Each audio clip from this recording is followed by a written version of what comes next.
እንዳትዘናጉ። በጣም ብዙ ህይወትን የሚጎትት ነገር ስላለ የሚጠልፏችሁ በመንገድ ወስደው እንዳያስቀሯችሁ ትዝ እንዲላችሁ ደግሜ ይሄንን አሳስባለሁ። የሚያዝል የሚያደክም መንገድ ላይ ተስፋ አስቆርጦ የሚጥል ነገር ብዙ ነው። ታዲያ እንዲጨርስ ምን ላድርግ? ኢየሱስን ተመልከት። ታግለ ተጣጥረ ተማሞተ አይደለም የሚለው መጽሐፍ ቅዱስ። በክርስቶስ ኢየሱስ በኩል እግዚአብሔር ለኃጢአት የአንዴና የመጨረሻ ጊዜ መድኃኒት አዘጋጅቷል።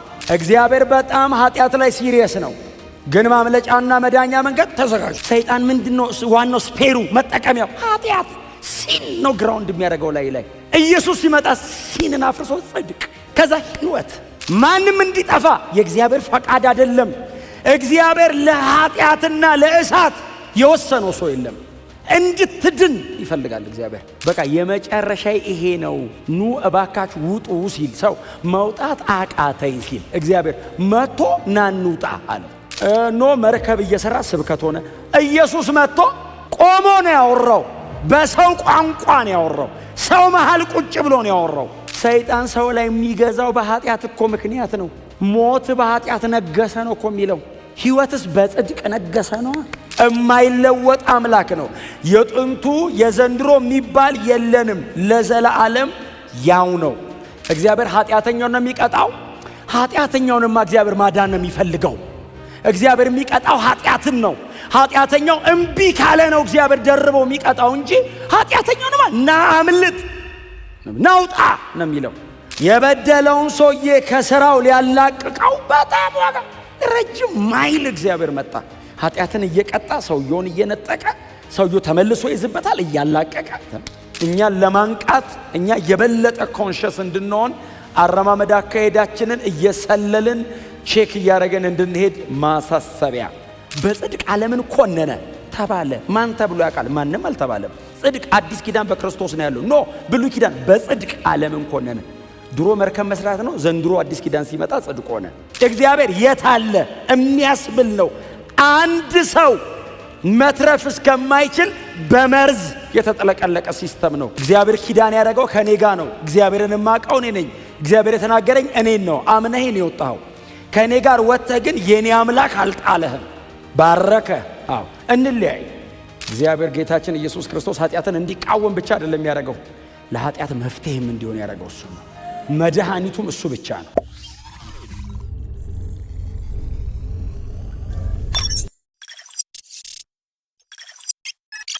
ጌታ የተመሰገነ ይሁን። መጽሐፍ ቅዱስ የእግዚአብሔር ቃል በእጃችን ላይ የያዝን ሰዎች ሁለተኛ ጴጥሮስ ምዕራፍ 2 ላይ ከቁጥር 6 ጀምሮ እስከ 10 ድረስ በጌታ በኢየሱስ ክርስቶስ ስም አነባለሁ። የጌታ ቃል እንደዚህ ይላል።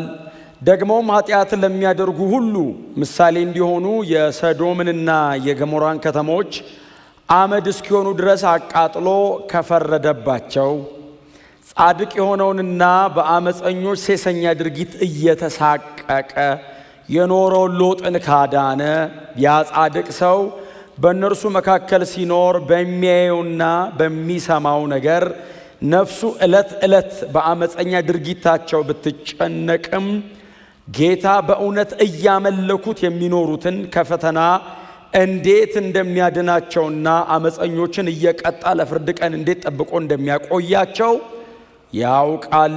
በተለይም በርኩስ ምኞት የሥጋ ፍላጎታቸውን የሚከተሉትንና ስልጣንን የሚንቁትን ለፍርድ ጠብቆ ያቆያቸዋል ይላል። ሙሉ የሁለተኛ ጴጥሮስ ሐሳብ ጠቅላላ የሁለተኛ ጴጥሮስ ሐሳብ ዛሬ ካነበብናት መሃል ላይ ወገቡ ላይ ገብተን ስላነበብነው ነው። መሃል ላይ ካነበብነው ከዚህ ሐሳብ ጋር በጣም በተቆራኘ አይነት መንገድ የተጻፈ ነው የሁለተኛ ጴጥሮስ መልእክት በሙሉ ማለት ነው። እና በመካከላቸው ወይንም ደግሞ በዛ ዘመን በነበረችው ቤተክርስቲያን ላይ ተነስቶ የነበረ በጣም ቤተክርስቲያንን ቻሌንጅ ሲያደርጋት ስለነበረ ስለ ሐሰት ትምህርትና ስለ ሐሰተኛ መምህራን በጣም በስፋትና በጥልቀት ወንድማችን ጴጥሮስ በዛ ዘመን ለነበሩ ጳንጦስ፣ ገላትያ፣ ቀጳዶቅያ፣ እስያና ቢታንያ እነዚህ 5 ከተሞች ላይ በተለያየ መንገድ ተበተነው ለነበሩ ቅዱሳን የሚጽፈው ደብዳቤ ነው። ስለዚህ በጣም ከተለያዩ የስተት ትምህርቶች፣ አሰራሮችና ልምምዶች ራሳቸውን እንዲጠብቁ በዚህ ደብዳቤው ጴጥሮስ በጣም በጥብቅ ያሳስባል። ይህንን ደብዳቤ ከ65 እስከ 68 ዓመተ ምህረት ባለው ገደማ 67 ነው ተብሎ በጣም በስፋት ይታመናል። አንዳንድ የቤተ ክርስቲያን አባቶች እንዳረጋገጡት ከሆነ በጣም የቅርብ የሚያውቋቸው 67 አካባቢ ነው ይላሉ። የጻፈው በእድሜው ማብቂያ ላይ ነው ማለት ነው። ወደ ጌታ ለሄድ በጣም የተጠጋበት የመጨረሻ መልእክቱ ነበር። ለጴጥሮስ የመጨረሻ መልእክቱ ነው። ይህንን ደብዳቤ ከጻፈላቸው በኋላ ብዙ አልቆየም። ለሄድ እንደሆነ ጌታ ማመለከተኝ ይላል። በዚህ በሁለተኛ ጴጥሮስ ምዕራፍ 1 ላይ አሁን ከዚህ ድንኳኔ ልወጣ እንደሆነ ጌታ አመልክቶኛል፣ ለሄድ ነው መሄዴ ነው እያለ ስለሆነ አሁን ግን እነዚህ ነገሮች በጣም ደጋግሜ ነው ምጽፍላችሁ። ለምንድነው ደግመ እንደዚህ አይነት ነገር ምጽፍል? ሌላ ርዕስ የለህም ወይ? በሌላ ጉዳይ ከኛ ጋር አታወራም ወይ ሲሉት አይደለም፣ ይሄንን ጉዳይ በጣም ደጋግሜ ምጽፍላችሁ እኔ ከድንኳኔ ወጥቼ ከሄድኩ በኋላ እኔና እናንተ ከማንገናኝበት ዘመን ላይ እንዳትረሱት እናንተ ጋር ይሄ መልእክት እንዲቆይ ከዚህ ድንኳን ከመውጣቴ በፊት ደጋግሜ እነግራችኋለሁ ይላል። ስለዚህ እንደነዚህ አይነት ነገሮች መጽሐፍ ቅዱሳችን ላይ ጴጥሮስ ብቻ አይደለም፣ ወንድማችን ጳውሎስም ያዕቆብም በተለይ ደግሞ የሁለተኛ ጴጥሮስና የይሁዳ መልእክት ኦልሞስት አይደንቲካል ሌተርስ ናቸው። የይሁዳ መልእክት የሚባል አለ። የይሁዳ መልእክትና የጴጥሮስ ሁለተኛ ጴጥሮስ አንድ አይነት ናቸው። ስለወደቁት መላእክት፣ ስለተቃጠሉት ከተሞች፣ ስለ ኖህ በመካከላቸውም ደግሞ ስላሉ የሐሰት መምህራንና ልምምዶች በጣም አንድ አይነት፣ አንዳቸው ከአንዳቸው ቀድተው ሊሆን ይችላል እስኪባል ማለት ነው።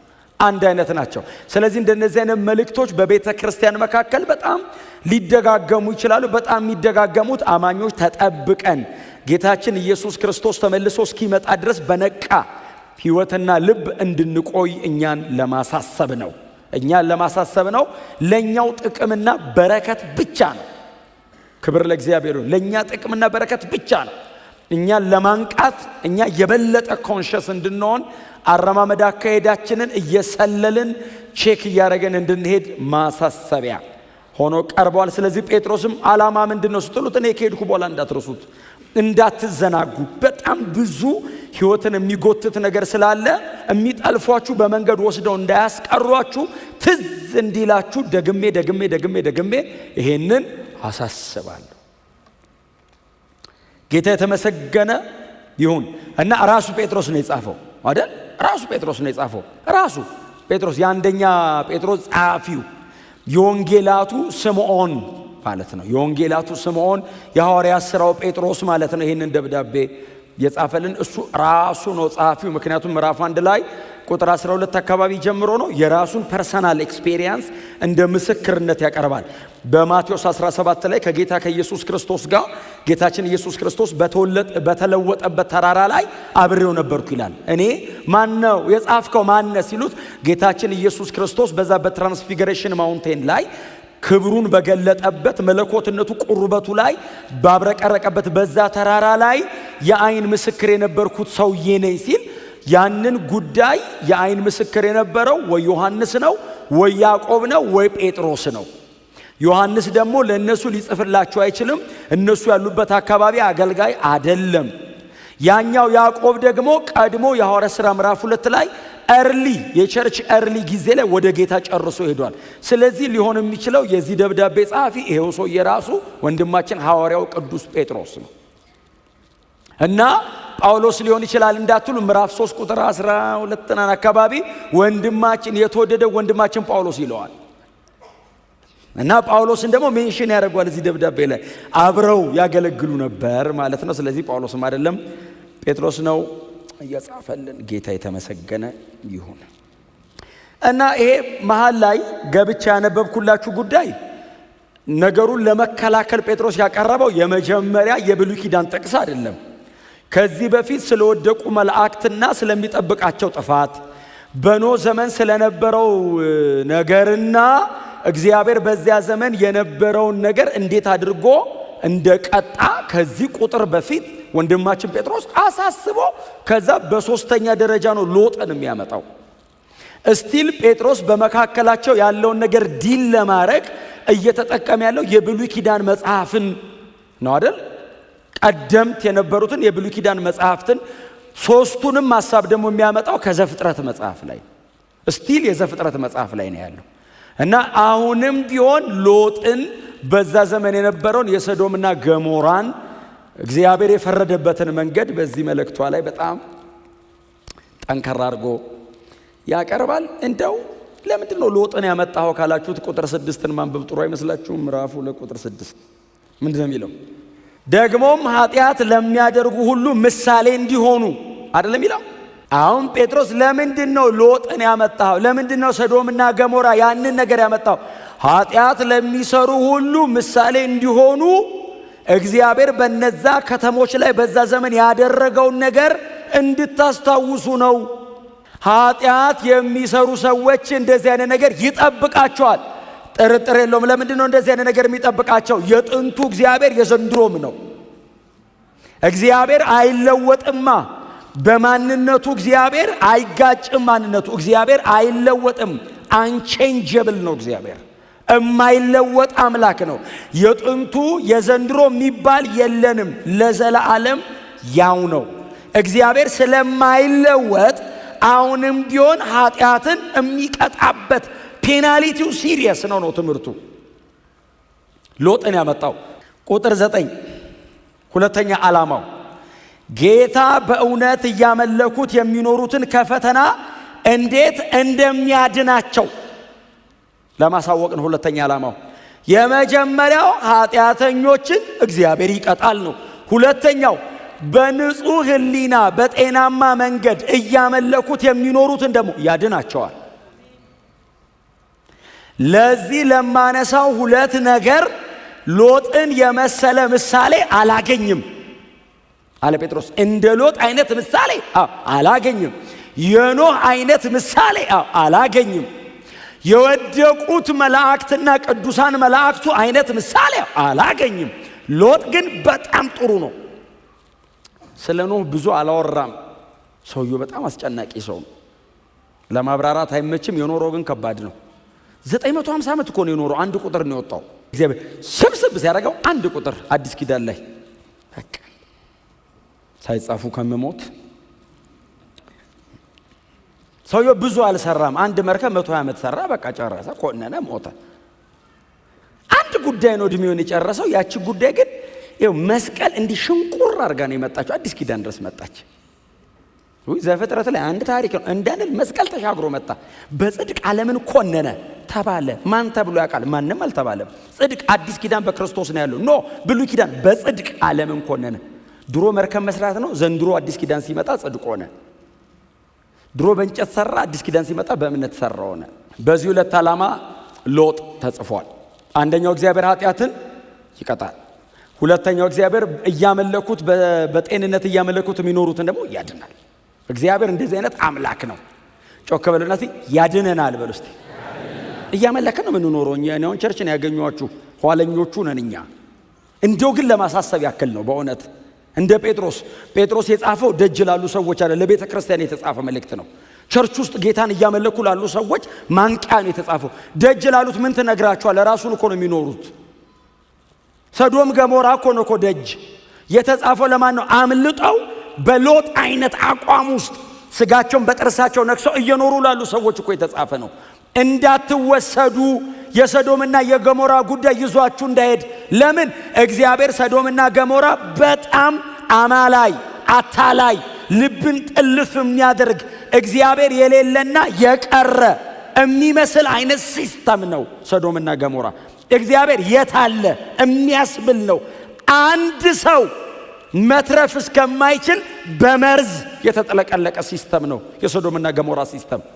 ብዙዎችን ውጧል። ሎጥስ እንዲያው እንደምንም ብሎ ታግሎ ቆሟል። እግዚአብሔር ጊዜው ሲደርስ ኃጢአትን ቀጣ፣ ያመለከው ናዳ ነው እና ወሳጅ ነው ሲስተሙ እና ንቁ ነው። ጎናቸው ሰው ንቅንቅ አርጉትና ንቃ ብሉ። እንደዚህ መንቃት ቢቻል ኖሮ ተደባድበን በነቃን። በዱላው ነው ብንነቃ። በእውነት እኮ ነው የምላችሁ። ዴዝ በጣም ሲሪየስ ነገር ነው። ስለ ቆምን ነው መሞትን የማናውቀው እንጂ መሞት በጣም ከባድ ነገር ነው። መንፈሳዊ ሲሆን ደግሞ ከባድ ነው በጣም። ስፒሪቹዋሊ ሰው ምንም ሳይመስለው ከእግዚአብሔር ዲፓርት ሲያደርግ ደግሞ በጣም ከባድ ነገር ነው። ይኸው እየቀረበ ያለው ፔናልቲ ነው። ባይዘው እየቀረበ ያለው ፔናልቲ ነው እየቀረበ ያለው። ሎጥን ዝም ብለን እኔ ወደኋላ ሄደን ዘፍጥረት 13 ዘፍጥረት 14 ዘፍጥረት 19 እነዚህ በሙሉ ሎጥ ያለባቸው ቦታዎች ናቸው። ሎጥ የአብርሃም ወንድም ነው አይደል? ወንድም ማለት የሥጋ ወንድሙ አይደለም፣ ያጎት ልጅ ነገር ናቸው። ግን ወንድሜ ሎጥ አለው ማይ ብራዘር ይላልና አብረው ወጡ። ትዝ ይላችኋል። እግዚአብሔር አብርሃምን ውጣ ሲለው ፈርቶ ይዞት ወጣ። ሰውየው ባይዞ ተከትሎ ይወጣ ነው። ጌታ አብርሃም ሊወጣ ሲል ሎጥ እንዴት እንዴ አለው። የት አለው። እንደው አንድ እግዚአብሔር ነኝ የሚል አምላክ ይገርማል ተገለጠልኝ አለው። እግዚአብሔር የሚባል ተገልጦ ያውቅም። የመጀመሪያ ነው ሲገለጥ።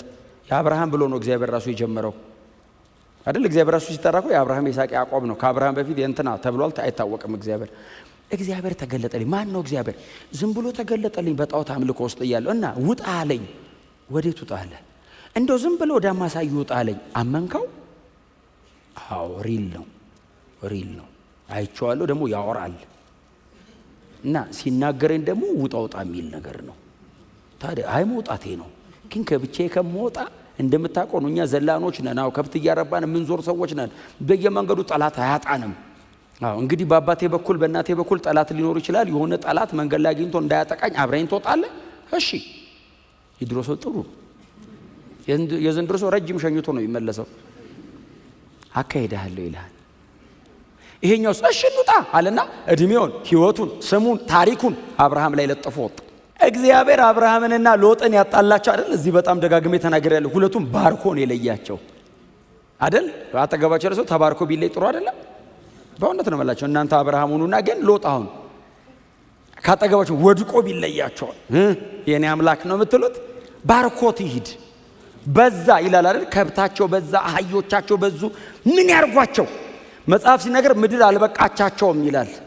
ምን ማለት ነው ምድር አልበቃቻቸውም? ራሱ ድሮ አይ በቃ እግዚአብሔር ዝም ብሎ ነው የሚባርከው። ሰውም የለም የሚካፈል የሚሰርቅ የለም። ዝም ብሎ እንዲህ ሲያዩት መጨረሻ የለውም።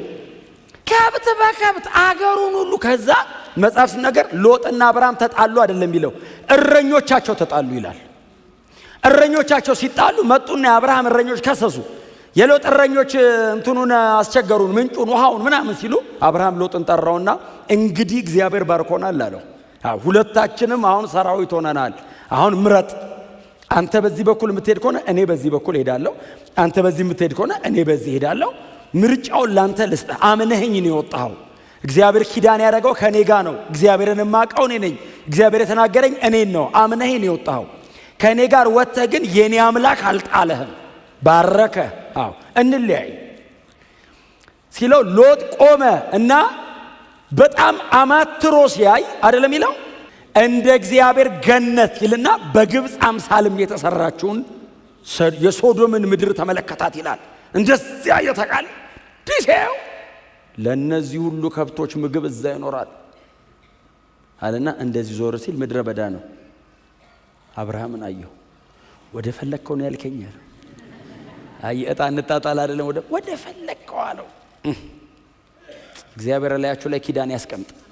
አብርሃም ይኸውልህ ምድረ በዳ ቢገባ ምንጭ እጁ ላይ እንዳለ ያውቃል። መሬት ላይ አይደለም። የትም ይግባ አብርሃም ያለመዋል።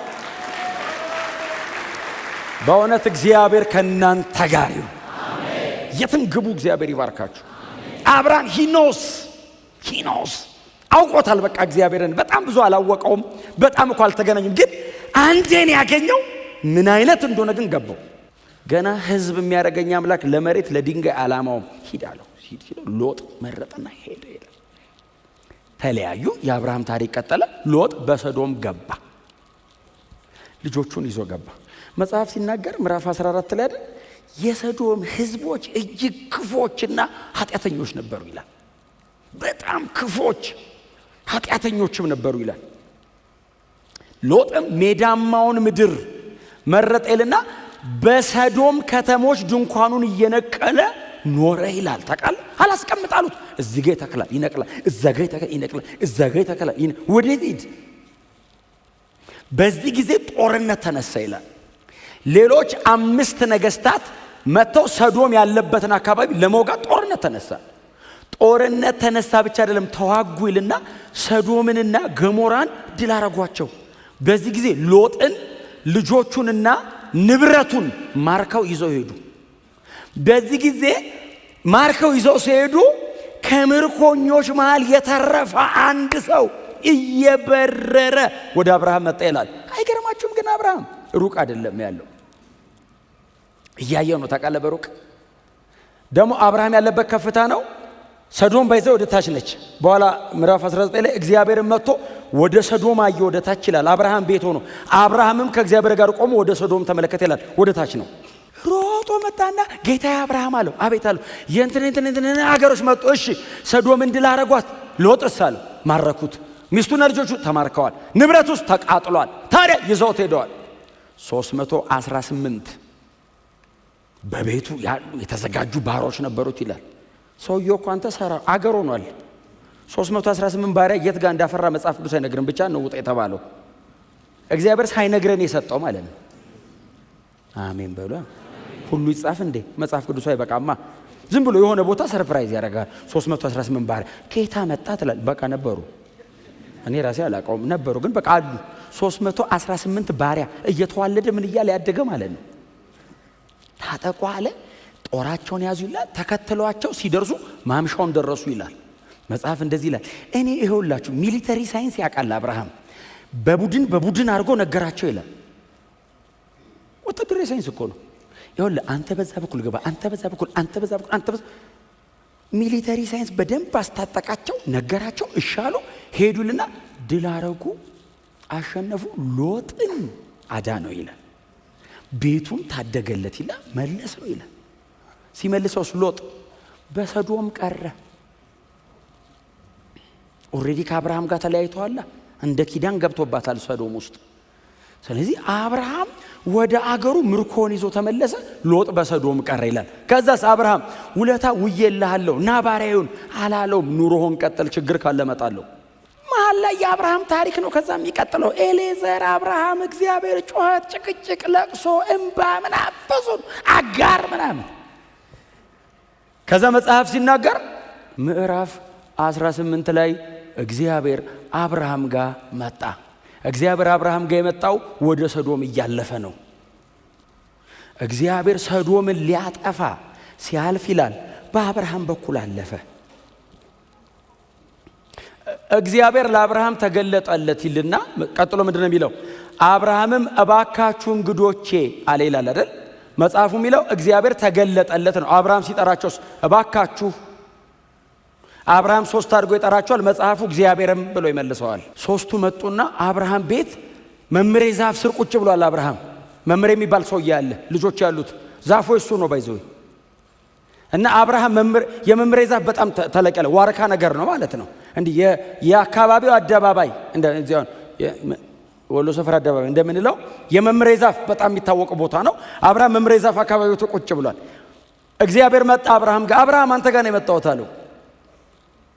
እግዚአብሔር ሆይ መጣህልኝ? ያው ታዲያ ቁጭ በላ፣ እንግዶች ቁጭ በሉ፣ የእግር ውሃ ላምጣላችሁ፣ እግራችሁን ልጠብ። የተከበረ ሰው ነው። 318 ባሪያ ያለው ሰውዬ ምንድን ያለው ልክ ሲያገኙ እግራችሁን ልጠባ፣ ምግብም ላምጣ፣ ትንሽ ቆዩ፣ ትንሽ እያለፍኩ ነው ማለት ትንሽ እባክህ ትንሽ ቁጭ አለ። እግዚአብሔር ሮጦ ሳራ ጋር ገባ። በይቶ ለበይ ቂጣ ጋግሪ። ለምን 3 እንግዶች ደጅ ተቀምጠዋል። ሳራ እያለፉ ነው። እግረ መንገድ እንዳይመስልሽ የሆነ ነገር ሰርተው ነው የሚሄዱት ነው ቤት። እግዚአብሔር በሌላ በኩል አይሄድም፣ በላይ አይሄድም እንዴ? ማን ይከለክሏል? በላይ ቢሄድ ለምን በዚህ መጣ? አብርሃም ፈልጎ ነው። አሜን ብሎ የዛሬ ዓመት ይስሐቅ ያለው በዚህ የዛን ቀን ነው። ወደ ሰዶም እየወረደ ነው። በዚህ ቀስ ብሎ መጥቶ የዛሬ ዓመት ብሎ ሄደ። የዛሬ ዓመት ድጋሚ ይመጣሉ አለው። ድጋሚ ሲመጣ ሳራ ወንድ ልጅ አቅፋ ነው የሚመጣው አለው። እግዚአብሔር የዛሬ ዓመት እመጣለሁ ብሎ ሲሄድ አይመሽም ታጋለና አይመሽ አይነጋ ስትዘጋጅ አልቀህ ነው የምትጠብቀው። ሳይነግረን እኮ ሲመጣ ነው ጥሩ። የዛሬ ዓመት እመጣለሁ ያለው የዛን ቀን ነውና ምግብ አዘጋጅ ያላት። ከዛ በጣም የሰባውን አይደለም ይለው የሰባውን ወሰደልና መጽሐፍ በጣም በጥንቃቄ እንደጻፈው መጽሐፍ ስጋው ልል ነበር ይላል። ሲያኝኩት እንዳይከብድ አመጣ እኮ ለእግዚአብሔር እኮ አመጣ፣ አረደ፣ አዘጋጀ፣ ቂጣ ተጋገረ፣ አምጥቶ አስቀመጠ። ብሉ ጠጡ ብሉ። እግዚአብሔር እንደዚህ ያለው ሳራ የታለች አለው። እግዚአብሔር ሁሌ ነው ቼክ የሚያደርገው። ሳራስ ቆናቸው ብቻ ናት ተታይ በሉት እስቲ። ሳራ የታለች ሲለው ኧረ አለች ድንኳኑ ደጅ ጋ ናት ሲለው ንገራት የዛሬ ዓመት ወንድ ልጅ ትወልድልሃለች ሲለው ሳራ ስማ ደጅ አካባቢ ና ባይዘው ሀፋፍ ድንኳኑ ውስጥ ብለች ሳራ ሲባል ሰምታ እየሰማች እየሰራች ባንድ እጇ የዛሬ ዓመት ትወልዳለች ሲል እየሰራች እኮ ነው። እቃ ኮሽኮሽ እያረጋች ካት ብላ ሳቀች። እግዚአብሔር እንደዚያ ለምንድን ነው ሳቀች ሲል ኧረ ጌታ ያልሳኩም ስትል የዛሬ ዓመት ወንድ ልጅ ትወልጃለሽ አትሳቂ፣ ብትስቂም ችግር የለውም ስሙን ይስሐቅ ብየዋለሁ ብሎ እግዚአብሔር ተነሳ። የአብርሃምን ጉዳይ ጨርሶ የሚያምነውን አድኖ ወደ ሰዶም እየሄድኩ ነው አሉ። ለምን አለው? ላጠፋው ነው አለው። ካታስትሮፊዮ አይደለም የሚለው ቃሉ። ካታስትሮፊዮ ማለት ባይዘ ከሰማይ እሳት ወርዶ ማቃጠል ብቻ ሳይሆን አብሴንድ ዳውን ልገለብጠው ነው አገሩ ነው አለው። እንዲህ ልገለብጠው ነው አለው። ያለው እንዲህ ልከድነው ነው አለው። አጠፋዋለሁ አለ ሰዶምን። መጽሐፍ እንደዚህ ይላል፣ አብርሃምም እግዚአብሔርን እየተከተለ እግዚአብሔር ሆይ አለው። አቤት አለው። እየሄደ ነው ስማ እንዳያጠፋ እኮ እያዘገየው ነው። እግዚአብሔር ሆይ አለው። እግዚአብሔር መለስ ብሎ አቤት አለው። እንደው አትቆጣኝ፣ አንዴ በፊት መናገር ጀምሬ የለ አዎ እንደው እባክህ አትቆጣኝ። ደግሞ የምድር ሁሉ ዳኛ ይሄንን ያደርጋል። እግዚአብሔር እንደዚህ ያለው አንተ እኮ የምድር ሁሉ ዳኛ ነህ። አንተ እንዲህ ካረክ እኮ በቃ ከተማ ዓለም ጠፋ። የምድር ሁሉ ዳኛ ይሄን ያደርጋል እንዴ? እንደው ግን ህዝቡ ብዙ አይደለም 50 እንደው ደህና ሰው ጻድቅ እንደው አንተን የሚፈራ ካገኘ ከተማዋን ትተዋታለህ አለው። 50 ካለ አላጠፋም እየወረድኩ ነው ቆጥራቸዋለሁ አለው። ስማ አብርሃም ሰዶምን ያውቃታል። አይኖሩም አለ። እኔ መች ጠፋኝ ሰዶም ሎጥ ብቻ ነው ያለው። እርግጠኛ ነኝ ግን ሎጥን ለማዳን ነው እሱ እየተጨቃጨቀ ነው ታውቃለህ።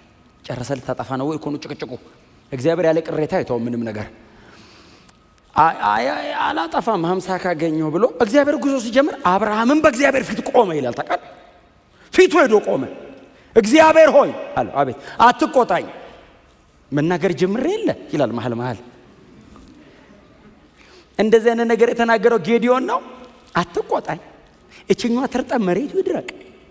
እሺ ወሰድር እንደው አትቆጣኝ እችኛዋ ትድረቅ መሬቱ ይርጠብ። የድሮ ሰው እኮ አሪፍ ነው።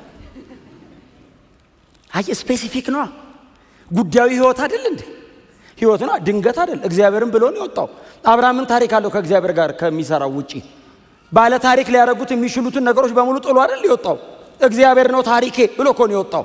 እና ጉዳዩ ሲሪየስ ነው። እግዚአብሔርም አይቆጣውም። እኔም ብለን የወጣው እነግርሃለሁ ጠይቀኝ። ከዛ እንደዚህ ያለ እግዚአብሔር በእውኑ ከወዳጄ ከአብርሃም የምሰውረው ነገር ይኖራል አለው። አይኖርም አልሰውርም ጠይቀኝ ልመልስልሃለሁ። 5 ብታጣስ አለው። ከ50 5 ብታጣ አብርሃም ባይዘው 5 ቢጎድል ሲለው እግዚአብሔር በቁጥር 45 ካለ አለው። እግዚአብሔር ቀንሶ ነገረው። 5 ቢጎድል ሲለው 45 ካሉ አላጠፋም። አንተ 10 ድረስ ወረዱ እየወሩ የለም አለው እግዚአብሔር 10 ፈረ አብርሃም አፈረ። ከዚህ በታችማ ከወረድኩ ዝም ብለቶ ልለው ጽድቁና ምህረቱ አይጣረስም። ለመማር በጣም ብዙ በር መጣልኝ ረጅም መንገዳው። ደግሞ ጻድቅ እኮ ነው። ለኃጢአት ደግሞ እግዚአብሔር ኃጢአትን እኮ አያልፈው። የተወለደ እኮ ኢየሱስን አይቶ እንጂ አያልፍም። ሰዶምን እኮ ድራሿ እኮ የጠፋው እኮ መሃል ማን ይግባ? ደካማው አብርሃም ገባ ሊያማልድ። አብርሃም አይቀሰፍ። ኢየሱስ እሱ ሞቶ እኮ ነው የተረፍ ነው። በቃ ምንም የለም በሙሉ ይጠፋሉ ሲለው እኔ ልሙትና ይትረፈዋል። አብርሃም አማለደ አቃተው። 10 ድረስ ነው የምችለው አለ። የለም ማለት ነው ብሎ አብርሃም ወደ ቤቱ ነው የሚሄደው። ኢየሱስ ወደ ቤቱ አይሄድም። ለኔ ሞቶ ጨርሶ ነው የሚመለሰው።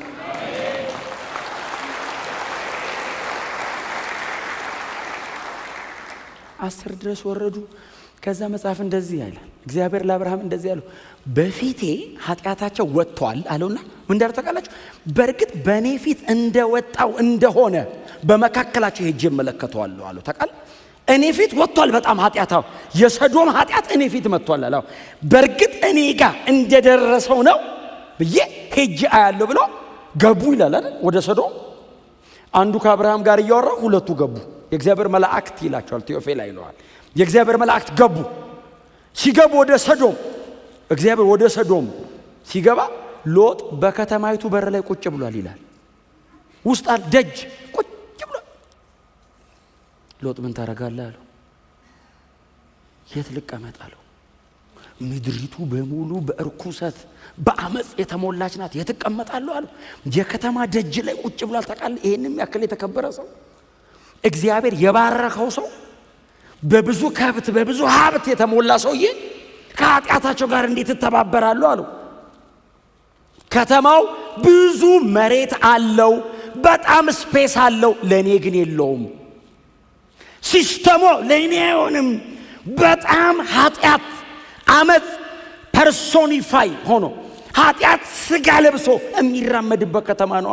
ለብዙ ሰው ቦታ አለው፣ ለክርስቲያን የለውም። እኔ አንተን የአብርሃም አምላክ ብዬ ተከተልኩን አንተ ነው እማመልክህ እኮ አንተን ነው።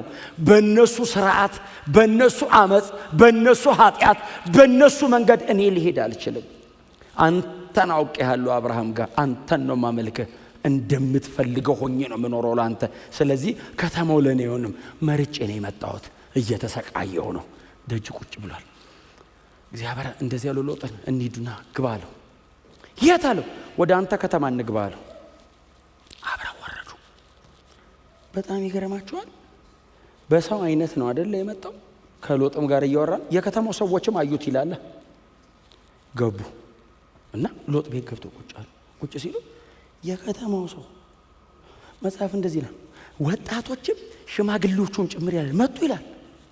የሎጥን ቤት በር ሊገነጥሉ ይደበድቡ ጀመር። ሎጥ ወጣ ይልና በሩን ከኋላው ዘጋው ይላል።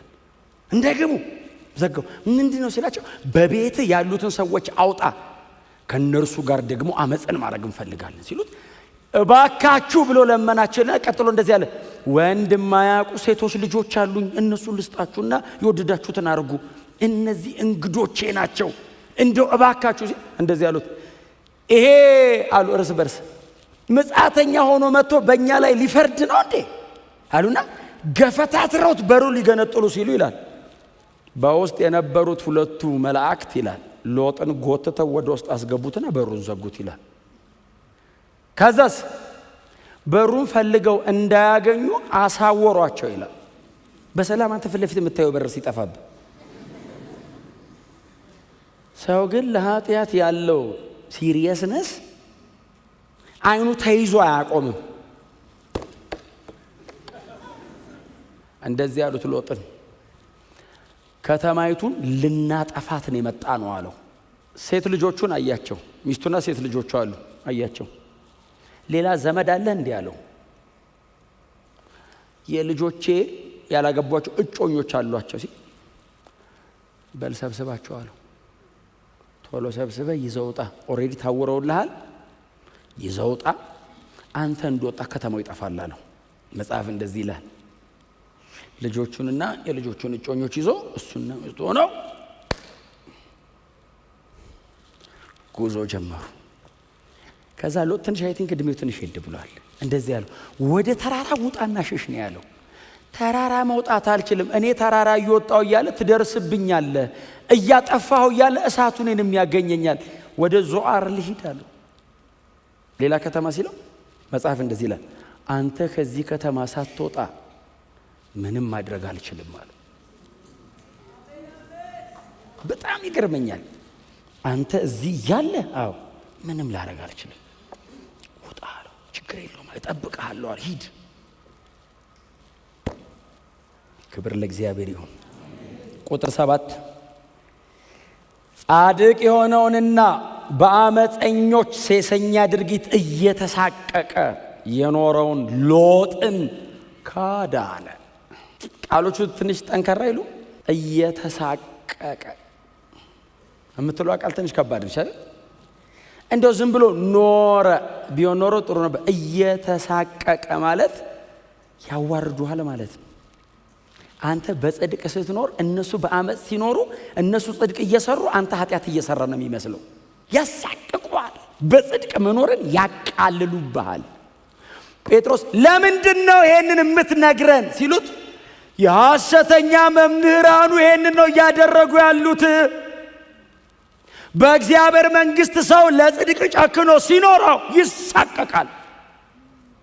ሊያሳቅቁት ይሞክራል። ምንድነው ክርር አርገ ጽድቅ ጽድቅ የምትለው ይሉታል። እየተሳቀቀ ከአመፃቸው ጋር አልስማማም ከኃጢአቶች ጋር አልስማማም ብሎ ጻድቅ ነፍሱን አስጨንቆ ነፍስን ማስጨነቅ ነው ማለት ነው። ነፍስን አለማስጨነቅ ነው ማለት ነው። ማስጨነቅ ማለት እኮ ነፍስ ፍላጎት አላት መከልከል ማለት እኮ ነው። ታይ ነፍስ ውስጡና አስጨነቀኝ ተጨነቂ። ሎጥ አንዴ ምን ከተማ ደጅ ያስቀመጠ ሲስተም ውስጥ አንዴ ግባና በቃ እግዚአብሔር መቼ እንደሚመጣ ምን ይታወቃል። አሁን የምትችለውን አርግና ቶሎ ቶሎ ተሯሯጥና እንመርጥ ኖ ነፍስን ማስጨነቅ መከልከል እምቢ ማለት። ለምንድነው እንደዚህ የምናደርገው? የእግዚአብሔር ጊዜ አለ። እግዚአብሔር ጻድቅ ነው። ሚስ እንዳታረጓት ይችል እግዚአብሔር ጻድቅ ነው። God is righteous ጻድቅ ነው። በፍጹም ለድርድር የማይቀርብ ባህሪው እግዚአብሔር ጽድቁ ነው። ለድርድር አይቀርብም። እግዚአብሔር መቼ ነው ኃጢአትን የሚቀጣው? ባገኘው ቁጥር ኃጢአትን እግዚአብሔር ባገኘው ሰዓት ይቀጣዋል። እግዚአብሔር ኃጢአተኛውን ነው የሚቀጣው። ኃጢአተኛውንማ እግዚአብሔር ማዳን ነው የሚፈልገው። እግዚአብሔር የሚቀጣው ኃጢአትን ነው። ኃጢአተኛው እምቢ ካለ ነው እግዚአብሔር ደርበው የሚቀጣው እንጂ ኃጢአተኛውንማ ና አምልጥ ናውጣ ነው የሚለው። ኃጢአቱን ልቅጣው አንተ አምልጠው ነው የሚለው። እግዚአብሔርማ ኃጢአተኞችን ማዳን ነው የሚፈልገው። የእግዚአብሔር ልብ የእግዚአብሔር ኢንቴንሽን ምንም ነገር ካረገ ኃጢአተኛን ለማዳን ነው ትግሉ ሰውየውን ለማላቀቅ ነው።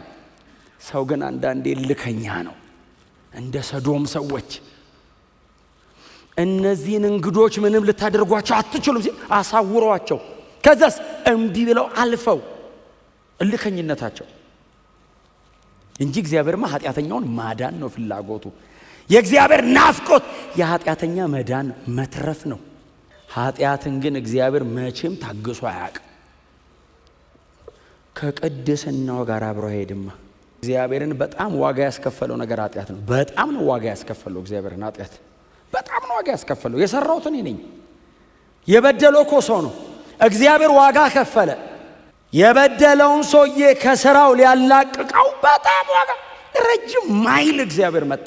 ኃጢአትን እየቀጣ ሰውየውን እየነጠቀ ሰውየው ተመልሶ ይዝበታል እያላቀቀ። በኃጢአተኛ በአመፅ ስራቸው ሳይጠላለፍ ጻድቅ ነፍሱን አስጨንቆ በመካከላቸው የኖረውን ሎጥን ካዳነ። እያሳቀቁት የተቀመጠውን ሰውዬ እግዚአብሔር መጥቶ አዳነው። እግዚአብሔር በልጁ በክርስቶስ ኢየሱስ በኩል እንደገና ይገለጣል። ሚስ እንዳታረጓት። ክርስቲያን የመጽናት አቅሙ ምንድነው? የክርስቶስ ኢየሱስ መገለጥ። የሶዶም ሰዎችን እንዴት አድርጎ እንደቀጣ ምንድነው የሚለው? ቁጥር 9 ላይ እያመለኩት የሚኖሩትን ከፈተና እንዴት እንደሚያድናቸው ካለ በኋላ አመፀኞችን እየቀጣ ለፍርድ ቀን እንዴት ጠብቆ እንደሚያቆያቸው ያውቃል። ማን ነው የሚያውቀው? እግዚአብሔር። ሎጥ አይደለም፣ እግዚአብሔር ነው የሚያውቀው። እስከ ፍርድ ቀን ድረስ እየቀጣ ያቆያቸዋል። በፍጹም አይተውም። አንድ ቀን አለ የፍርድ ቀን የሚባል፣ እስከዛ ቀን እየቀጣ ያቆያቸዋል። ይሄንን ማን ነው የሚያውቀው? እግዚአብሔር ይሄንን ያውቃል። ቀጥሎስ እናንተም ወቁ ነው። ምን ጥያቄ ያለው? እግዚአብሔር ወደር የሌለው እጅግ ታላቅ ምህረት ያለው አምላክ ነው። ሁላችን የእግዚአብሔር ምህረት ውጤቶች ነን። የዳነው በምህረቱ ነው፣ እያለነው በምህረት ነው፣ የምንኖረውም በእግዚአብሔር ምህረት ነው። እግዚአብሔር ያቀረበውን መንገድ ግን ሰው እምቢ ካለ እግዚአብሔር ምን ያርግ? በቃ የመጨረሻ ይሄ ነው፣ ኑ እባካችሁ ውጡ ሲል ሰው መውጣት አቃተኝ ሲል እግዚአብሔር መጥቶ ና እንውጣ አለው። አሁን ሰዶምና ገሞራ በአካል በመካከላቸው ተገልጦ ወንጌል ሰብኳቸው አይደለም። ተመለሱ የሚል ስብከት የሰበካቸው በሎጥ ኑሮ ነው። በሎጥ ህይወት ነው። ሎጥ ባለመስማማት ነው የሰበካቸው። በጽድቅ ኖሮ ነው የሰበካቸው። ከነሱ ጋር ህብረት ባለማድረግ ነው የሰበካቸው።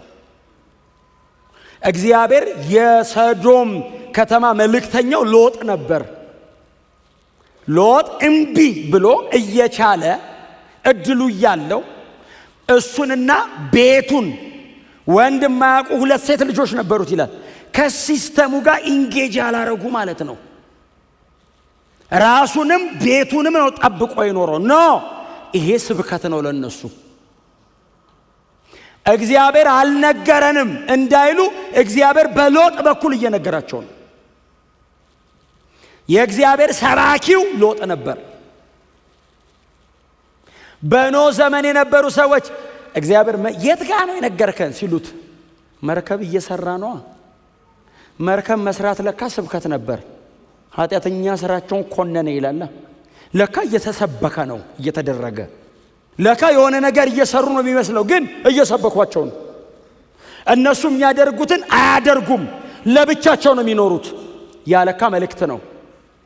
ሰው የሚተረጉመው ፉሊሽነስ፣ ሞኝነት፣ የማይረባ ከዘመኑ ጋር የማይሄድ ሞደርን ያልሆነ ዘም ብሎ ባህላዊ አይነት ትንሽ ቀየር አትልም። ለካ ስብከት ነው። ዘፍጥረት ላይ የነበሩት ሰዎች ስለማይገባቸው ይሆን እግዚአብሔር አዲስ ኪዳን ላይ እንደገና ደግሞ የሚነግረን እነዛ ሰዎች የማይረዱ ነበሩ እያለ ነው እንደ መጽሐፍ አይደለም። ሰው ሁሌ እንደዚህ አይነት ነው። የፈለገ ቴክኖሎጂ ብታሳየው ሰው ማንነት ነው። ይሄ ከደጅ ባለው አይደለም፣ ማንነቱ ነው። ውስጥ ያለ ኦሪጂናል አይደንቲቲው ነው። ዘንድሮም እግዚአብሔር በልጁ በክርስቶስ ኢየሱስ በኩል መስቀል ላይ በሰራው ስራ ከዚህ በላይ መስበኪያ መንገድ የለውም። አትሊስት በነ ሎጥና በነ ኖህ ዘመን የተደረገውን ነገር ሰምተን ድንግጥ ብለን ኃጢአተኛን ይቀጣል፣ አዎ ታዲያ ምን ይሻለኛል እንዳንል እግዚአብሔር የመጨረሻ መስበኪያ ያመጣ፣ የመጨረሻ መናገር ያመጣ፣ ሰውን ለአንዴና ለዘላለም ከኃጢአት ሊገላግለው በጣም ክሊር በሆነ መንገድ እግዚአብሔር መናገር ጀመረ። ድሮ ብለርድ እያረገ ነው ሰውየው። አልስማማም ከእናንተ ጋር እያለ የሚኖረው ኑሮ ስብከት ሆነ። ኖህ መርከብ እየሰራ ስብከት ሆነ። ኢየሱስ መጥቶ ቆሞ ነው ያወራው። በሰው ቋንቋ ነው ያወራው። ሰው መሃል ቁጭ ብሎ ነው ያወራው። ከነሱ ጋር ባለመስማማት ብቻ አይደለም ኢየሱስ ወንጌል የሰበከው፣ ነግሯቸውም ጭምር ነው። አውርቶታል። የእግዚአብሔር መንግስት እያለ ሰብኳል። በእኔ ካላመናችሁ ብሎ ሰብኳል። ባናምንህስ የዘላለም ጥፋት አለ፣ ባንከተልስ የዘላለም ጥፋት አለ። ግልጽ ስብከት። ያስተማርከው አልገባንም ሲሉት እርቃኑን መስቀል ላይ ሞቶ ሰበከ። እግዚአብሔር ለሰው ልጆች ሁሉ በልጁ ደም የተጻፈ መልእክት ላከ። በኢየሱስ ደም እግዚአብሔር ጻፈ። አየህ፣ በሆነ ሰው በደም ተጻፈ፣ በልጁ ደም፣ በንጹህ ደም። በዚህ ደም ካልሆነ በቀር ማንም ሰው አይድንም አለ እግዚአብሔር። ግልጽ መልእክት እግዚአብሔር ላከ። ማንም ኃጢአት እያሰቃየው ያለ ሰው ካለ መዳኛ ተገኝቷል።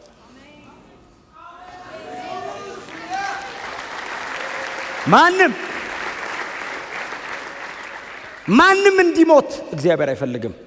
ማንም እንዲጠፋ የእግዚአብሔር ፈቃድ አይደለም።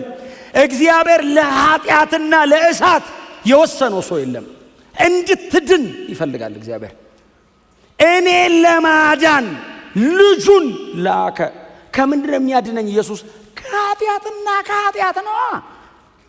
ሰይጣን ሰው ላይ የሚገዛው በኃጢአት እኮ ምክንያት ነው። ሞት በኃጢአት ነገሰ ነው እኮ የሚለው። ህይወትስ በጽድቅ ነገሰ ነው። ሰይጣን ምንድነው ዋናው ስፔሩ መጠቀሚያው? ኃጢአት ሲን ነው ግራውንድ የሚያደርገው ላይ ኢየሱስ ሲመጣ ሲንን አፍርሶ ጽድቅ፣ ከዛ ህይወት። እንዴ ሰይጣን በምን ሊይዝ ይችላል? በኃጢአት ነው የሚይዝ። በምንድነው የሚከታተል? ኃጢአት። ታዲያ መፍትሄው የክርስቶስ ኢየሱስ ሞት፣ የክርስቶስ ኢየሱስ ደም። በጣም ቆንጆ አጣቢ አለ ዘንድሮ። የላውንደሪው አይነት ማረጣት አስገባለ ልብስህን ነጭ ሰጣቸው። ነጭ መልሱልህ። ነጭ ነው ትላለህ። የኢየሱስ ደም ሲያጥብህስ ነጭ ማለት አትችልም። ኢየሱስ የለበሰው አይነት ነው የሚያለብስ ባይዘው ሲያጥብህ። ለዛ ነው ኢየሱስ ልብሱ ይላል በምድር ላይ ያለ አጣቢ አጥበው ሊያነጣ ከሚችለው በላይ ነጭ ሆነ አለና ማቴዎስ እየጻፈ ነው ባይዘው አየው ነጭ ነው። ዋው በምድር ላይ ያለ አጣቢ አጥበው ሊያነጣ ከሚችለው በላይ አለና የራሱንም ዘይ ነጭ ነው። ይሄማ ሁለቱም ነጭ መሆን የለበትም። ኢየሱስ በእንዶድ ነው የታጠበው ወንዝ ወስዶ። ቆንጆ ነው እንዶድ። የኢየሱስን ነጭ ነው አይደለም ያለው፣ እንደ ብርሃን ብሩህ ሆነ። ነጭ ብቻ አይደለም ብርሃንም ጭምር ነው ይሄኛው። ሲቀድስ የኢየሱስ ደም በእግዚአብሔር ፊት ሕያው ነው የሚያደርግ። ደረቅ ነጭ ብቻ አይደለም ሕያው። አንድ ቃል አለ ራእይ ላይ ልብሳቸውን በበጉ ደም ያጠቡ የሚል። በደም ታጥቦ የሚነጣ ልብስ ታውቃለህ? መሬት ላይ እስቲ በደም እጠብና ሞክር። ትጥለዋለህ ልብሱን። የኢየሱስ ደም ብቻ ነው አጥቦ የሚያነጻ። ልብሳቸውን በበጉ ደም ያጠቡ እነሱ ሊገቡ ይገባቸዋል። እነማ ልብሳቸውን በበጉ ደም። ከኃጢአት መንጫው የኢየሱስ ደም ነው። ከኃጢአተኝነት መላቀቂያው የመስቀሉ ሥራ ነው። እንዲህ በጣም ከባድ ነገር በሰው ልጆች ታሪክ እኮ ኃጢአት ነው። መተው የሚያቅት ነገር ኃጢአት ነው። ማን ነው የሚያድነኝ? እኔ አለ እግዚአብሔር። አዳኛው እኔ ብቻ ነኝ። ከግብፅ ከምናምን ከአማሌቅ ከነሰናክሬ ምናምን ብቻ ከኃጢአት አድናለሁ። አበሳ ሆኖ ላይ ተቀምጧል። አውልቄ ጥልልና ንጹህ ልብስ እኔ ነጭ ነው የምለውን እላይ ላይ አጠልቅልሃል። እስቲ አሜን በሉ። አዎ እንደዚህ ያሉትን እግዚአብሔር ያድናቸዋል። ብራዘርስ ሲስተርስ፣ መልእክቱ ለሌላ ሰው አይደለም። ዛሬ ከዚህ ጣራ በታች ላለለኛ ነው፣ ሌላ የለውም። ኃጢአት በጣም አስጨናቂ ነገር ነው። ቸርች ውስጥ ራሱ ሰው እየኖረ እኮ በጣም የሚጎትተው ነገር አንዱ እኮ ኃጢአት ነው። ለዛ ነው አይደል ቸርች ውስጥ ላሉ ሰው አንድ ሰው ያለ እችል ልንገራችሁን አደጠቅላላችሁ። መዝሙር 73 ላይ አሳፍ ትዝ ይላችኋል። አሳፍ የሚሉ ሰውዬ ሲጀምር እንደዚህ ልባቸው ለቀና ለእስራኤል እግዚአብሔር እንዴት ቸር ነው ሲል እስራኤል አሜን። ወደ ታች ወረድ ሲል በኃጢአተኞች ቀናው አለ። ይሄ እያልክ ነው እንዴ የምታነበው? ልክ ነህ እያልክ ነው እኮ የምታነበው። ቀናው አለና ስማ፣ ሰው የፈለጉትን ያገኛሉ። አንድ እኮ ነው የሚያስቀናህ ደጅ። አንተስ መንገዱ ቀጭን ነው። በገመድ ላይ ታይትሮፕ በገመድ ላይ እንደመራመድ እንዲህ ባላንስን ጠበቀ ነው የምትሄደው። እነሱስ ዥው ባጠገብ ህንፃው መንገዳቸው ነው፣ አየር መንገዳቸው ነው፣ መሬት አንተስ አንድ ናት መንገድ።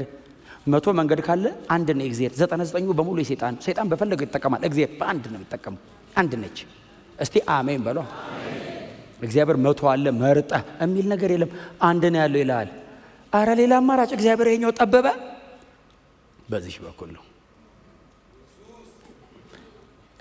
ያለ ሴት አሳፍ ባጠገቡ አረና የፈለጉትን ያገኛሉ አለ። ቀጥሎስ ለሚፈልጉት ነገር አይጸልዩም አለ። አንተ ተንበርክከ እነሱ አይጸልዩ እና አንተ ጸልይ፣ እነሱ እጅ ላይ ነው ያለው። እንዴ አለ ቀናው አለ። ተሸወድኩ አለ። ተሸወድኩ። እግዚአብሔር ሲረዳው ሰፈራቸው አይደለም ቤተ መቅደስ ሆኖ በመስኮት ነው የሚያዩ። ታቦቱ እዚህ ጋር አለ። ጎናቸው በመስኮት አትይበሉት። አይንህን እኮ የነቀልክ ሰዓት አንተን እዛው ለማስቀረት አይን ደግሞ ቀረ ማለት በዛው በመስኮት ትወጣለህ። እግዚአብሔር ረድቶ እንዲህ ካልዞርክ ድንገት እንደዚህ በታቦቱ ፊት ካህን እኮ ነው ድምፅ ሰምቶ ነው አንድ ኃጢአተኛ፣ እሱ የሚያውቀው ኃጢአተኛ ባጠገቡ ተከቡ። እኔ ጸልዬ ይሄ ሰውዬ እኮ አምላክ የለውም። ቀጥሎ ምንድን ነው የሚለው? አፋቸውን በሰማይ ላይ ያላቀቃሉ አለ። ይሰድቡዋል አለ። አይናቸው ይጉረጠረጣል የሚል ቃል አይናቸው ይጉረጠረጣል። ምን ማለት መሰለህ? ፕራይድፉል ናቸው፣ ትዕቢተኛ ምን ያደርገኛል ይላሉ። በከንቱ እጄን ታጠብኩ አለ። ታውቃለህ? ቆሞ እግዚአብሔር ማለት ዝም ብሎ ነው መጸለይ፣ መንፈሳዊ መሆን፣ አጉል ቸርቻ፣ አጉል የጌታን አጉል ምናምን ቃሉ ላይ ጸሎት ላይ ምናምን ጊዜ መውሰድ በከንቱ ቃሉ ነው የሚለው። በከንቱ እጄን ታጠብኩ ምን ማለት መሰለህ? በንጽህና የኖርኩት ዝም ብዬ ነው ማለት ነው። ይኸውልህ በከንቱ እጄን ታጠብኩ የምትለው መቼ እንደሆነ ታውቃለህ? ፍላጎት ያ ከሆነ ነው። ፍላጎት እግዚአብሔርና እግዚአብሔር ጋር ከሆነ ያንን አይተህ በከንቱ ነው አትልም። ለምን? ያን ብዬ አይደለማ በከንቱ የታጠብኩት። የታጠብነው ሰማይ ብለን ነው። እስቲ አሜን በሏ። ቸርች ለምንድነው አዘውትረህ የምትመጣው? ለምንድነው ከኃጢአት ጋር የምትታገለው? ለምንድነው በጣም ህብረት ላይ ሲሪየስ ነው? ሰማይ አለ ብዬ ነው። መሬት ላይ የሆኑ ሰዎች የሆነ ነገር ሲሆንላቸው ወይኔ እግዚአብሔር ሆይ የምትለው ያንን ፈልገህ ቸርች ከመጣ ነው። በኋላ ላይ እዛው እንደዚህ እያያቸው ነው። በዚህ በከንቱ እጄን ታጠብኩ ምናምን ሰውየው እግዚአብሔር ሲረዳው እግሩን ብድግ አላደረገም። እንደዚህ ያይ ሞቱ። ሲሞቱ ለሞታቸው አላው ጣር የለውም። እኔ ልሞት ስላለ 3 ቀን አጣጥሬ ነው መሞታ። እነሱስ ሲሄዱ ራሱ ሽው አኗኗራቸው ብቻ ግን አሟሟታቸው ራሱ ይገርማል አለና ከዛ ዞር አለ። ዋው! ቅድስተ ቅዱሳን ውስጥ ገባ። እንደዚህ አለ። ወደ እግዚአብሔር መቅደስ እስክገባ ድረስ ነበር ለካ አለ። እግዚአብሔርን ሲያየው መንገዳቸው ለካ ድጥ ነበር አለ። ጥፋት ይከተላቸዋል አለ። እግዚአብሔር ቸር ነው አለ። ጎናቸውን ሰው አይንህን ከኢየሱስ ላይ እንዳትነቀል በሉት። ብራዘር ሌላ መዳኛ መንገድ የለውም። ሌላ ማምለጫ፣ ሌላ መትረፊያ የለውም። እግዚአብሔር በጣም ኃጢአት ላይ ሲሪየስ ነው። ግን ማምለጫና መዳኛ መንገድ ተዘጋጅቷል። ታግለ ተጣጥረ ተማሙተ አይደለም የሚለው መጽሐፍ ቅዱስ። በክርስቶስ ኢየሱስ በኩል እግዚአብሔር ለኃጢአት የአንዴና የመጨረሻ ጊዜ መድኃኒት አዘጋጅቷል። ጌታ ኢየሱስ ክርስቶስን ቀጥ ብለህ ስትከተል አይንን ኢየሱስ ላይ ስታረግ እግዚአብሔር በሕይወት ላይ ያለውን የሰዶምና የገሞራን አይነት ነገር ሰብሮ ይጥለዋል። እንደ ሎጥ በስነ ስርዓት የከተማ በር ላይ ቁጭ ብለህ ተጠብቀዋል። ኢትስ ኤ ሲስተም ውስጥ ያለው ዲመኒክ የሆነ አውሮ የሚገዛው ስርዓት ኃጢአት ለስትፉል የሆነ ሲስተም ነው። አልስማማም ቁጭ እስከ መቼ ይሉታል። እግዚአብሔር እስኪመጣ ካልመጣስ ወደ ውስጥ ሳልገባ እዚቹ ሞታለሁ። የመጨረሻ ምርጫ እግዚአብሔር እስኪመጣ መጠበቅ ነው። እንደሚመጣ ጥርጥር የለኝም፣ እርግጠኛ ነኝ። ካልመጣና ከቆየስ እሞታለሁ እዚሁ። እግዚአብሔር ዘገየ ተብሎ ሰዶማዊ አይኮንም። እያወራ ያሉት ግልጽ ነው። ኢትስ ኤ ሲስተም። ከዚህ ከተማ እኮ ነው የወጣው እኮ ስሙ። የከተማ ስም ነው ባይዘው ስሙ ሰዶምና ገሞራ የከተማ ስም። ከተሞች እኮ ናቸው ከተሞች። ለዛውም አጓጊ፣ በጣም አጓጊ ከተማ። እንዴት እንደሚጣልፍ ኢትስ ሲስተም። ምን ላይ ነው የተሰራው? ፍላጎትህ ላይ የተሰራ ከተማ፣ ምኞት ላይ፣ ድሪም የምታረገው ነገር ላይ፣ ዲዛይር ቶት ላይ የተሰራ ከተማ እና ቶሎ አንተን አትራክት እንዲያረግ ተደርጎ ነው የተሰራው። ጥልቅ በልበል የሚል ከተማ። እሱን ከልከለ መቀመጥ ክርስቲያኒቲ እሱ ነው። እንዲህ ነው ብላችሁ ልትነግሩኝ ከምትችሉት በላይ ነው የምታልፉት መከራ። መቼስ አሁን ራሱ እያለፋችሁ ያላችሁት መከራ አንዳንድ ነገር አልስማማን በማለታችሁ ምክንያት። እኔ እንደምታውቁት ቸርች ነው ሙሉ እና ኦልሞስት የማደርገውም ነገር የማገኘውም ሰው በብዛት በቃ እንደዚህ መንፈሳዊ ነገር ነው። እናንተ ስራ ቦታ፣ ንግድ ላይ፣ የተለያየ ቦታ ውስጥ ነው የምትሉት። ዓለም ውስጥ ነው ያላችሁት። ሲስተሙ ላይ ገብታችሁ ትንቅንቁ የለውም እጥፈት ያለ እንደዚህ። ጌታ ኢየሱስ ምንድን ያለ መንገዱ ቀጭን አለና ጥቂቶች እኛ ነን ጥቂቶች በሉት እስቲ ጎናቸው እርሶ ጥቂቶቹ እኛ ነን በሉት። አዎ እኛ ነን። 130 ሚሊዮን አለ አገሪቱ ላይ ጥቂቶች። በማን ነው የሚገባው? ጥቂቶች። ስንት ናቸው? ጥቂት። ማን ያለው? ጌታችን። አስገቢው። መንገዱ ጠባብ ነው። የትኛው ነው መንገድ? እኔው ኑ በእኔ በኩል ስል ኧረ አንተ አይሆንም። ዓለምን ለማዳን መጥቶ 11 ነው የቀረው እጁ ላይ 11 እና ጥቂት ነው የተራመደው በዚህ በኩል። ሌሎቹስ የሕግ መምህራኑ ጥቅልል የተሸከሙት የአይሁድን መንፈሳዊ ነገር እንጠብቋለን የሚሉት በሙሉ አንፈልግም እና እኛ የሚስማማን በቄሳር በኩል አንድ ኧረ እኛ አንፈልግም እንደዛ አይደል። ስለዚህ ጌታ እንዲያለ ጥቂቶች ናቸው አለ።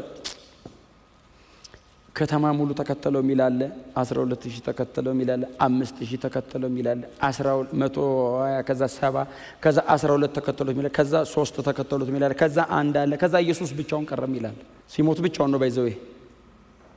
እነዛ ይሄ ታምር ሲያረግ ሂዱና አጋንንት አውጡ ያላቸው አጋንንት አውጥቶ መጥቶ በስም እኮ ብለው ትላንት ዛሬ ሊሞት ሲል አንድ በሩቅ ይከተሉት ነበር ይላል። ራሳቸው ናቸው ያጻፉት ባይዘው። እንዴት ነበር የተከተልከው ብሎ ማርቆስ ቁጭ ብሎ ሲጽፍ ጴጥሮስን እንዴት ነበር ግን የተከተልከው? በጣም ሩቅ ነበርኩ አለው። ደቀ መዝሙር አልነበርክ እንዴ? አዎ። አሁን ደግሞ የቤተ ክርስቲያኒቱ ዋናው ሐዋርያው አንተ አይደል? አዎ። ያኔ መንፈስ ቅዱስ አልተሞላውም፣ ልሳንም አልናገርም፣ ጸጋ ስጦታም አልወረደም፣ እንዲህም አልነበርንም። ደግሞ ኢየሱስን ሳየው በጣም ነው የምወደው፣ ግን በቃ የሚያድነኝ አልመሰለኝም። በጣም ስለምወደው ሩቅ ሆኜ የሚያድነኝ ስላልመሰለኝ ራኩት። በጣም ስለምወደው ግን አለመከተል አልቻልኩም። ኃይሉ ጥያቄ ገባብኝና ራኩት። ፍቅሩ ግን አሸነፈኝ። በሩቅም ቢሆን እዚህ አየው ነበር በሰው መሃል ይሳቃል ምናምን ሲሉ ተንጠራርቼ 3 ዓመት ተኩል አብሮኝ ያሳለፈውና የምሬን ነበር የተከተልኩት። በጣም ወድጄዋለሁና ሊሞት ነው ማለት ነው ብዬ ብቻው ሞተ። እንጀራ አለ ሲባል ተጠራርተው እንጀራው ማታ ነው። እንደናንተ ወንጌል ገብቶት በጧትም ይመጣል። ማታ ነው እንጀራው። ቴካዌ ምናምን ይኖረዋል። በልታው ቦይሳው ታምር ፈውሳለ። መስቀሉ አጋስ የሚከተለኝ አጣው ብሎ ኢየሱስ አቋም አልቀየረም።